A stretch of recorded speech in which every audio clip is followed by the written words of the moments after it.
We're doing the 500-hour service on this Bobcat E35. This is a 2021 model. Just finished changing the oil, not too bad. I tend to like to put it up on these railroad ties, get me up off the ground a little bit. It's not necessary. If you face forward, the blade up front, the boom up front, you've got really nice opening down here. We've got a hole right here for our oil filter. We've got a hole right here for our drain plug. Drain it down. And then you can kind of see the oil filter from up top here underneath the radiator or underneath the alternator there, but it's really hard to get in right here. We've got our fill plug right here. We've got our dipstick. I believe on this machine it's 5.5 quarts to fill, so you'll need probably 2 gallons. Just finished that. Still need to do a fuel filter, and right now I'm working on the hydraulic filter. So we've got these Harbor Freight Pittsburgh hose clamps. These work great, and then we'll twist that off, put on the new one, put our numbers on it. I think while I'm in here, I'm going to clean this up. I've got a lot of sediment kind of down the bottom here. Clean that up, maybe power wash this out. I just took the leaf blower to it, but it didn't seem to do much good. All of it's kind of caked in there. We also have the I forget what it's called. There's another filter underneath here for the hydraulic system. Here's our Bobcat OEM service schedule. So we got 100 hours, 250, every 250, and then every 500 hours.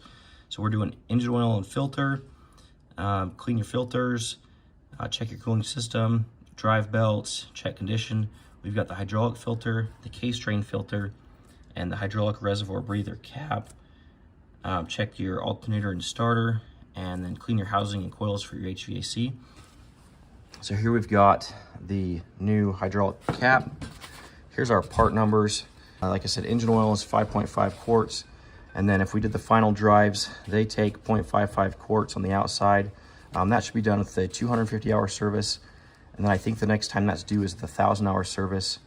And then 80-90 weight is what the final drives use. And then the engine uses the 10W30. So 10W30 Bobcat engine oil.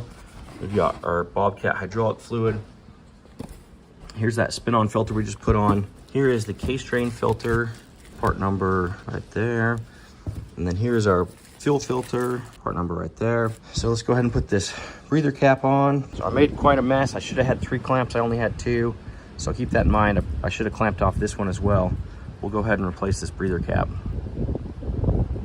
Not sure if that's really necessary. I did get a bunch of pressure to bleed off there, so I don't know if these, clog up or whatever, but factory manual says to do it, so we'll go ahead and do it. It's 45 bucks, so it's a little bit expensive, but better than having a hydraulic issue. Okay, right now I am draining this fuel filter so it's not as messy. Just twisted this about a full turn counterclockwise. And we'll pull this off. If I remember last time, I had a hard time starting it afterwards. And what I ended up doing is I ended up priming it with this bulb and then opening up this bleeder valve. So I'd push it, close the valve, open it, and then it would suck more fuel up. And then I'd do that a million times. Either that or crank it over a million times. I don't know if this is self-priming or what's the best there. But this filter gave me a ton of issues last time. You can check out that 250-hour service video if you want to see more on that. Well, thankfully that was really easy. Just use this little filter wrench, no problems. There does appear to be some sediment and junk in there, so that's a little bit concerning. But hopefully this filter was working right and caught that and didn't get in the injectors and the rest of the fuel system. Okay, this one fought me a little bit. This is the case drain.